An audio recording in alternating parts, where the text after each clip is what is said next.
All right, class. So we're on to our second activity of lesson 7. And in this case, we're talking about making bracelets. And we have another table and we have more blanks to fill in. So let's see if we can make sense of the table and figure out how to fill it in. So you can see we have a column for the time in hours, 2 hours, and then number of bracelets that you make in those 2 hours, and then the number of bracelets you make per hour for 1 hour, right? So if you make 6 bracelets in 1 hour, how many would you make in 2 hours? So I want to show you a table from the last activity and kind of remind you of how we could work within that table to be a little hint to use for this one as well. Okay, so if you remember in the last table, we had burritos and the number of burritos, the cost in dollars, and the dollars per burrito, the unit price. Okay, so if you look at the way we can move within this table, we can think about it a couple different ways. Okay, we can take the cost, the total cost, in this case 14, and divide it by the unit price, 7, and that will tell us how many units, in this case burritos, we get, which is 2. So we could do 14 divided by 7, and that would give us 2. Or we could go another direction. We could say take our number of burritos, in this case 2, and multiply it times how much one burrito costs. Okay, one burrito is 7, and we're getting 2 burritos. 7 times 2, that gives us the 14. Right? So we can work a couple different ways within the table. So we want to keep that in mind as we look at this other table. So here, okay, we can think about it like this. We can say we can take this number here, some number, some unknown, and divide it by 6, and that'll give us 2. Okay, so you might be able to think about what that number is. But if not, the other strategy was to take the time in this case, the number of hours, 2, and multiply it times how many bracelets you get for 1 hour. So if you get 6 bracelets in 1 hour and you make them for 2 hours, you are going to get 2 times 6, which is going to be 12 bracelets in that time. All right. So same thing here. You may decide, well, let's just do that again since we have the same thing. We have 5 times 6. Yeah, we can just fill that in. We can call 5 times 6 30 because we know it's 30. Okay, same thing can work here, right? 7 times 6, let's just go the same way. That's going to be 42. And then we get down here, and uh-oh, it's a little bit different, right? They give us the middle value, but we don't have this one. So it's some unknown times 6 gives us 66. Well, you might be able to figure out what that is, but you might not. And so if you can't figure that out, then you can use another strategy that we talked about. You can say you can take this middle column here, the number of bracelets, and divide it by the number of bracelets per hour, the unit rate. 66 divided by 6, and 66 divided by 6, that gives you 11. Okay? And so same thing here. So some blank times 6 equals 100.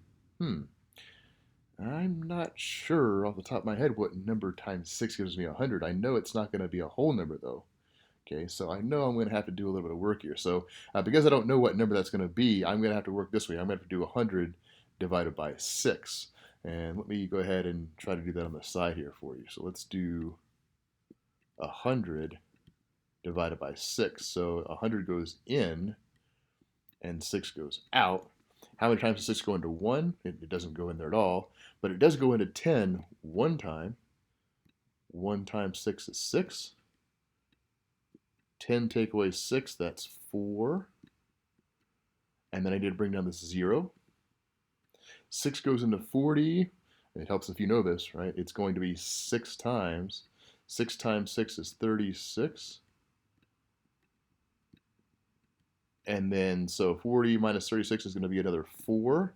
6 can't go into 4. And I don't have anything to bring down, so that means I need to add in a decimal point. And I need to bring down a 0 here. 6 is going to go into 40. It's going to be 6 again, right? And then 6 times 6 is going to be 36. It's going to be repeating. It's 16.666. Okay? You may also think about as a fraction. It's 16 and 2/3. Okay? So either one can work. Okay? So for this one here, I'm going to call it 16.67. I'm going to round up since it's repeating. 16.67. Or 16 and 2/3 hours would be the amount of time it takes to get 100 bracelets. Okay, and then we're going to go on over to the rest of the activity on the next slide, slide 4.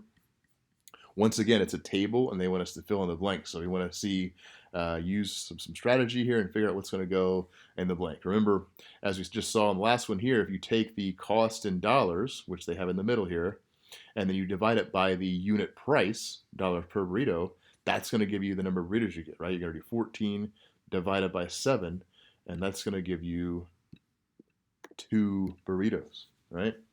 Same thing here, 28 divided by 7. 28 divided by 7, that's going to be 4 burritos. Okay, and then we get to a blank here. Okay, remember what we said? We said if you take the number of burritos and multiply it times the cost of 1 burrito, that'll give you your total cost for all of these burritos. So 5 times 7 is going to be 35. We'll call it 35.00 since that's what they have.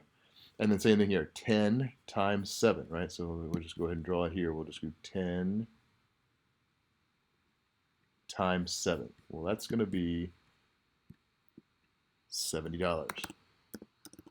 Okay, which we saw before. So that's what they want us to get at here. Does it match the results with the previous activity? Well, I just showed you the previous activity. Here it is right here, right? They added in an extra row with the variable b involved, but you can see this is the same. Okay, so we just took a partially completed table and we completed the rest of it by using some strategies here that we used also in the last activity. All right, hope this helps.